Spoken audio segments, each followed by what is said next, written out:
Hello everyone and welcome back to another video. Today we're doing yet another episode of the Road to 2K guide, and we've got the account set up here. We're at 1377, sorry, I thought it was 66, but 1377. We're currently 9-0, but the important thing is we're doing the video for 1300 to 1400 ELO range.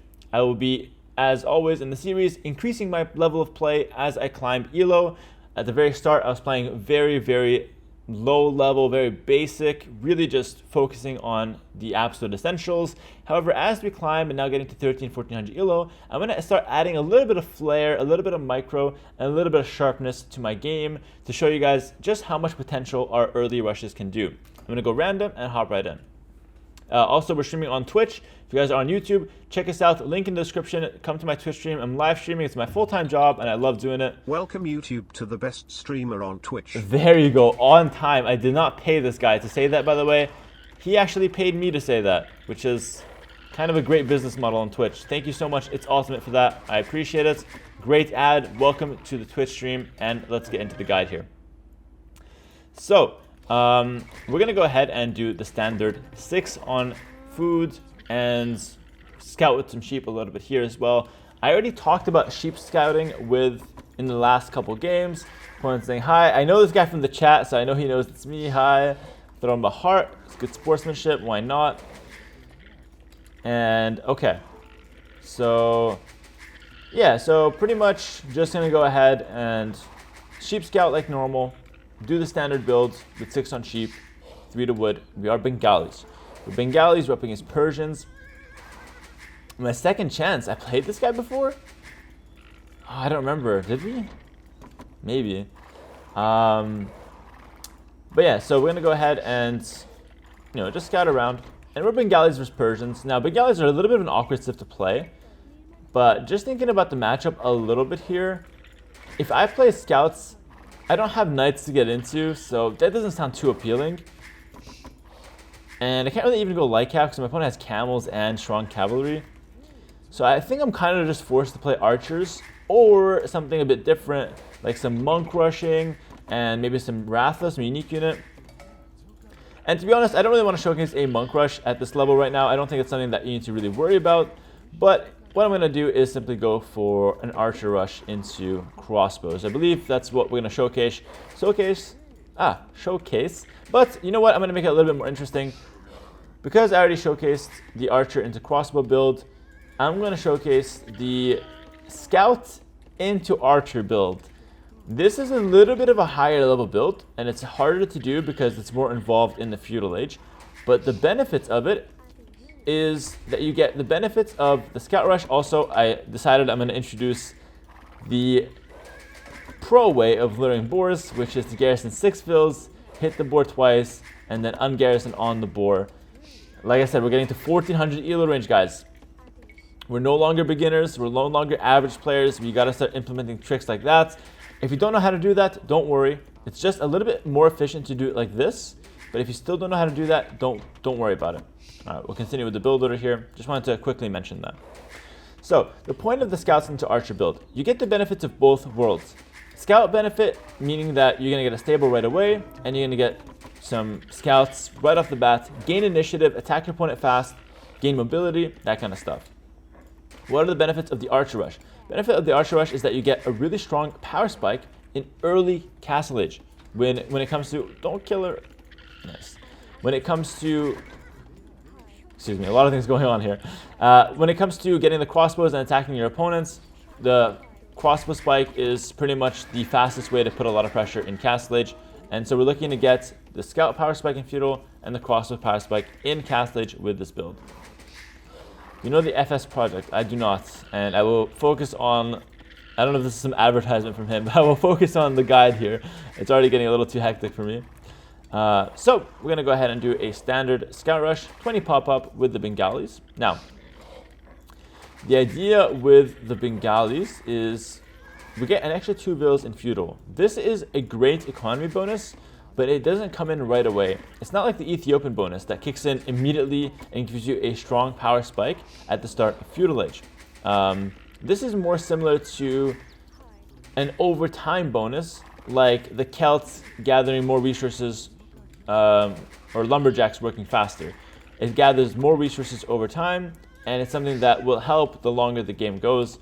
And that's not like Bengalis. Like Bengalis get an extra 2 vills. When they get to work, over the course of Feudal Age, they're going to gather an extra couple hundred res that will help me out over my opponent. So, all that being said, I don't need to do that much damage with my build. I just need to stay safe and put the pressure on my opponents. And that is, for the most part, my plan. So I did a good circle around my opponent's base, but it's not quite tight enough. I don't really know what he's doing. I'm going to do another circle a little tighter around his base now, and hopefully I'll be able to find out a little bit more of what he's going for. 2 lumber camp build, 5 on each. Standard number, guys. 10 on wood. It's perfect. Don't run into the TC, though. Keep going around. Don't worry, I'm not going to run under your TC here. And yeah, I'm going to go ahead and make a barracks, and then make the stable right after.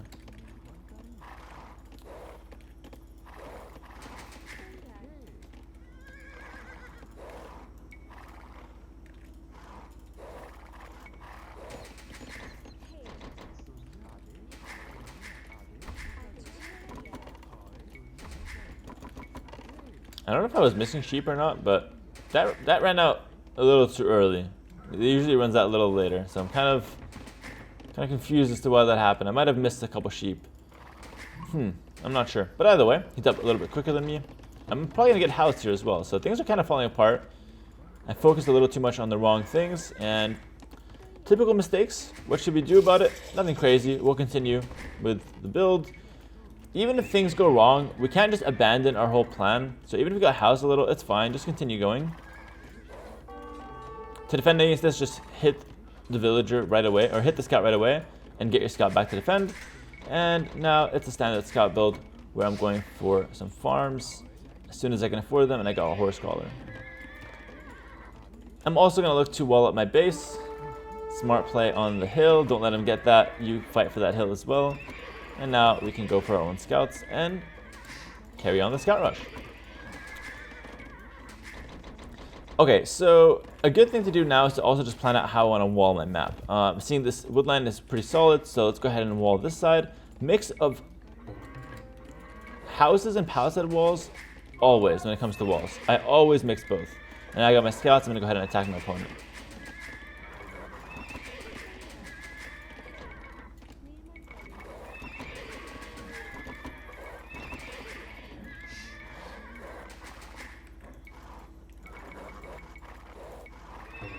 Alright, that's the early aggression with the scouts that we talked about.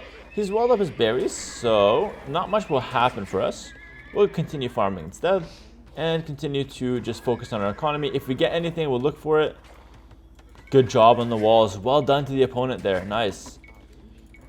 But, like I said earlier, we're not really trying to end the game or anything crazy like that. We're just trying to get initiative.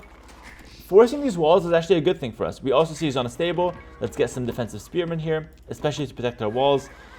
And you know what? I'm going to make a crazy decision here that a lot of people don't make. I'm going to go back with my scout rush. He's walled up a lot of his base. I see he's on scouts. I'm still open. I'm not going to do damage to him. I'm going to make sure I take 0 damage, and that is the next best thing I can do. I'm going to continue making some farms here. I'll make one more scout just to really stay safe at home. And I'm going to already transition towards archers. How do I do that? I'll make one more farm, and the next vill will go to gold. A little bit earlier than usual going to gold, because I want to make some archers in Feudal Age right before Castle Age. Now, keep in mind, this build doesn't aim to have archers attacking in Feudal Age. You want your archers to be ready by the time Castle Age kicks in, so that you can go for the crossbow power spike.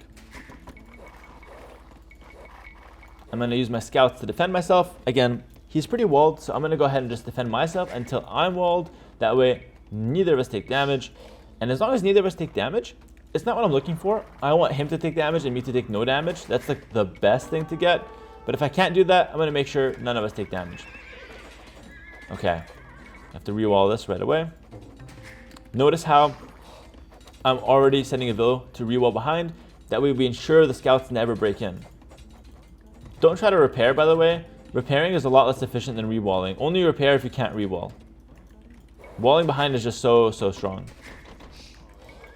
And here I'll get a blacksmith, a house, and then walls. And I'll just stay defensive. And yeah, we re-walled and he just leaves. Simple as that.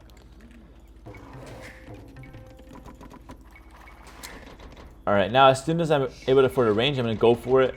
In your standard scout build, I'd be making like 1 or 2 more farms, and I'd be making a stable after clicking up. But now in this build, we're going to go ahead and make the range.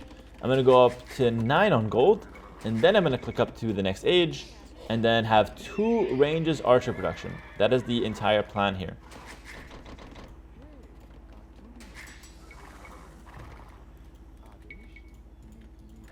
Now, it might seem a little bit strange that I'm staying so defensively with my scouts, but I promise you there's really just no damage that can be done, so there's no point of even looking for any. Okay, this is a bit of a weird situation. I might need to get 1 more scout on the field. Let's not panic, let's just go back. I'll get more army to defend myself, but I'm going to continue with my actual plan, which is to get the ranges down. He's in my base, so somewhat dangerous for me. 9 on gold, that's enough, and now I can go to wood and click up to the next age. So to defend this, we just fight back with villas and use our scouts. Even if we lose 1-2 villas, it's fine, guys. Fight back with the villas, get the army in place. Don't try to quick wall. I'm not a fan of that. Deal with the attack, and as soon as you've dealt with it, which I have, I'm going to right away go ahead and wall. I'm going to make 1 more spear to ensure I'm not taking damage to him, and these guys can just go straight to the wood. We don't need to add more farms because we're going archers.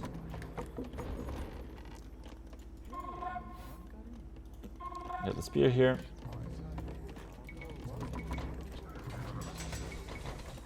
And my defensive scouts have gotten a lot of value here, as always. So, something you guys should do, if you can't do damage to your opponent, go back, secure your map, and defend. And like, this is absolutely amazing. The fact that I've defended against this successfully and taken 0 damage is a huge win for me.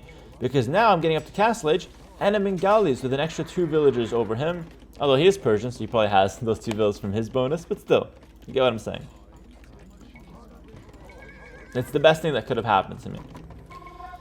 Now, in this matchup, I have to kind of watch out with his knights, because his knights get an extra 2 damage to my versus my archers. However, crossbows hit a lot earlier than knights. So as soon as I get Castle Age, I'm going to just move out and try to attack him right away. If he's still Feudal Age, that gives me amazing freedom to go ahead and put the pressure, because no unit in Feudal Age can easily kill crossbows. He needs a lot of scouts to make that happen, and I know for a fact he doesn't have those. Alright, we're going to go crossbow bodkin, and right away drop down our 3 TCs. That's my favorite part about any build. I should have planned out where I want them. I didn't because I'm bad, so I'm going to go ahead and do that right now.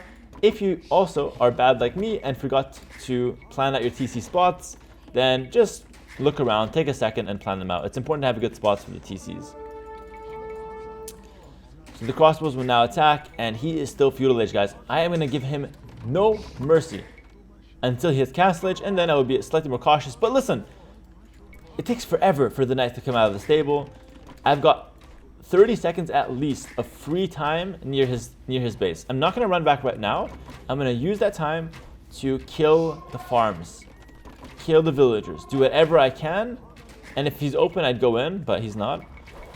And I'm only going to go back once I'm afraid of losing my army. If I'm not afraid of losing my army, I will continue staying there and continue doing damage. Back home, as you've known from... Okay, now I click it. No +2, no bloodlines. Not scary.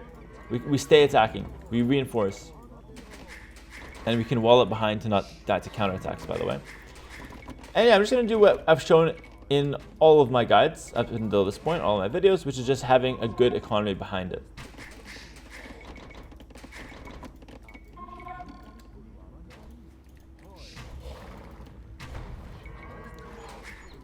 +2. Bloodlines. I'm out. It's too scary now. It's Persian Knights. It's too scary. You know what? I might have ran back too late. I hope I can get back now. Look how important it is to click my opponent's upgrades. But you know what? I'm glad I did it too late, because we're going to do what every 1400 does, which is never go back, always go forward, and we're going to try to micro instead. And you know what? In this case, the crossbows I had were enough, and I was able to actually do damage. But I want to show you that if ever you need to run back, it's always an option. You don't have to lose your military if your opponent has a lot. You can go back and you can regroup, and you can reassess the situation.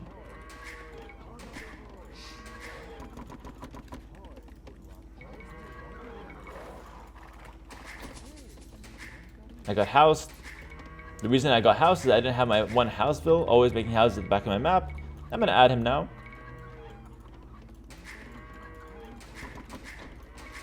And going to continue booming.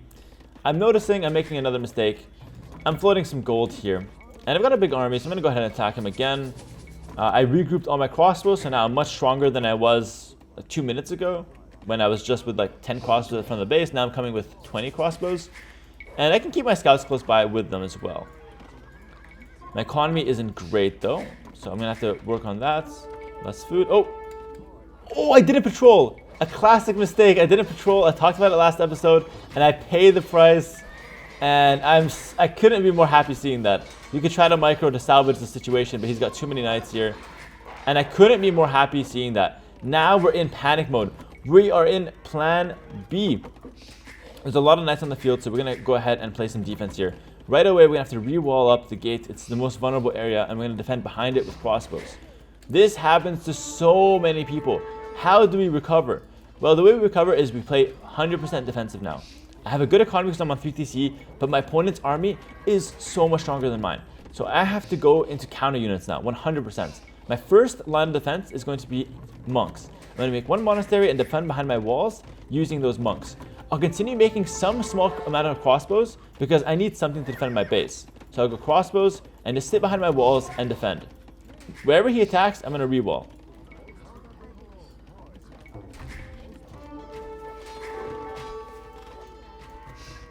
See how I'm defending here? He can't really get in. I'm also re-walling. And I got now a monk. I am never going to move out with my crossbows here. Never. Because I've seen firsthand that he's got a bigger army than mine. And I'm going to rely, firstly, on my economy, because I've got my 3 TCs right away. So I know my economy is going to be at least as good as his, if not better. And now I'm going to look towards a counter unit, and I'm going to go for pikemen. Pikes are a great counter to knights once I have 3 TC and I can afford a lot of them. If you're on 1 TC in early castle age, pikes are not a good option. That's why I don't open pikes. I add my TCs first, town centers, and only now do I switch into pikes. I've got my monk here. My monk will act like the crossbows. Wherever he attacks me on a wall, I will just go ahead and use the monk to convert him. And you know what? Let's reinforce this wall as well with houses to not die there as well. We're going to switch to pikes, and when you switch to pikes, you need to keep a good amount of archers. I'm going to keep like 10 here with them, because if your opponent has any counter to the pikes, then like for example randomly longswords, the crossbows will defend them. But also the crossbows will actually kill villas. Pikes on their own don't really kill villas that easily, so I'm going to use the crossbows to kill his villagers and the pikes to gain the map control. I also at this point want to start mining some stone, because that's pretty good going into the late game here. Unfortunately, my stone is out on the field, or out on the map. So I'm going to use my pikes to gain control of that side of the map, to be able to take my stone, and that is the way to do that. No hole, luckily for me, and we're going to spam the pikes, get the upgrades for the pikes. Armor first, usually. And we're going to go ahead and defend behind my walls here with the monks, not needed. Ooh, we're getting double siege pushed. This is big. A lot of pressure coming in. We're going to mass my counter units now, spend my resources, and ideally I get some conversions with these guys, and I don't think I can fight that. I'm going to back up. Just too many units here. I got some knights, so maybe I can use the knights to snipe the siege, use the pikes to defend, and I think I'm going to lose that army, so I'm going to just go ahead and back up. Cut my losses here, run the pikes back. I'm kind of panicking here, so my villas stopped. Guys, try your best to keep the vill production up and just give up that ground. Listen, it's a rough situation. We have to do what's best for us. And what's best for us is never fighting that right now, because 10 out of 10 times we lose that fight. So I'm going to go back and just try to pick another angle. I also need to counter my siege. Right now he's countering himself because he's just attack grounding himself. I'll make my own defensive siege. I could also go redemption monks, but not every civ has redemption, so I'm going to showcase how to defend with siege instead. I'm not going to think about Imperial Age for the time being. A, I don't have a castle to defend myself, and B, I don't really have enough units to win the fight. So if I try to go Imperial Age, I'm sinking 1800 resources into something that only pays back in 3 minutes. And I don't want to defend in 3 minutes. I want to defend right now. So I'm going to continue massing pikemen and continue looking to defend my base. He's attacking me here. I can't defend it. I'm going to run back. I'm giving up ground until I can find time where it's a favorable fight for me and I can take it with ease. Getting housed is always problematic here. He's actually killing some of my houses, makes things difficult. And as you can see, my score is mounting because I've got the better economy. So I just need to find the right fight here. And as my pikemen are getting bigger in number, I should be able to find that fight. Keep in mind, I'm also using the spread formation. Formations are a key part of micro, and it doesn't look fancy, but using formations makes it a lot easier to take engagements. And you know what? He's really deep into my base. I've had enough. I'm going to take the fight, but first I'm going to add some barracks, make sure my production is good, and now I'm going to trade my pikes. Even if I lose this fight, I'm going to make sure my production is so good that even if I lose this fight, I can remake the pikes and I can still defend myself. So as you can see, I lost the initial fights. Dodge the mangonel. Even I'm not going to dodge the next one. Micro barely matters. It's all about fundamentals. Now I've got my mangonel. I've got more pikemen. So I can trade against him here and continue flooding. So even in worst case scenario where I lost all my crossbows, because I had good fundamentals, I continued making units. I'm still able to defend myself. I'm literally playing at quite low level micro here. The only thing I'm doing is making sure that I'm producing stuff. And I'm producing the right things as well. Alright, now we focus on clearing him back. And I'm only going to do other things. I know I have my idols now. But I'm only going to do other things once I clear this up, okay? Normally in higher level, I would already be doing the other things. But I don't expect you guys to play that efficiently at this level, which is totally normal. Like, this is... like, it's a tricky situation to defend. So we first focus on defending. And then we look for the next step. Okay, what's the next step? Fix everything that went wrong in the last 5 minutes, because that was not according to plan, and a lot of things went wrong. I'm going to go into turbo mode to fix it, but he's not going to give me a lot of time. He's going to say, GG, well played. Much love, bro. And the game ends here. But before I end, I will showcase the next steps. During that segment, I had a ton of res floating. I had idle villagers. My base was is an absolute disaster. So after I go ahead and, push him out, I'm going to look to get back to what I wanted to do, which is to fix my economy, because the main part of my strategy was my economy. So I would add maybe a TC here, spend some wood on farms in the back of my base, get a few more houses, get back on the stone, and actually make more farms. So I have only 21. So in general, I have to make more farms, and I probably have to switch some of these over to other wood lines. So after I push all the pressure, I get back to my economy and I fix everything that went wrong. I wouldn't try to counterattack right away because I have the better economy in general. So all I have to do is just make sure that the better economy is actually working. Right now, I'm not even looking at his base, and I know for a fact he probably has like 65 to 70 villagers only. So I'm going to go ahead and check that, and if I'm wrong, we'll go ahead and see what he has. He has 75 vills, so I was pretty damn close.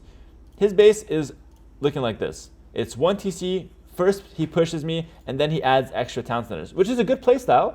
However, the economy playstyle will win against the all-in push as long as I don't die in this one moment. So again, I push this back, I defend, I re-wall to make sure I'm not getting attacked again, and then I go right back to what I was doing, which is my economy. All right, that's going to do it for this video, guys. Hopefully you guys enjoyed it. We've now broken 1,400, which is really big. The next episode will be 1,400 to 1,500. We're really getting into the intermediate territory. These are some damn good players, and we're going to try to, continue upping our game.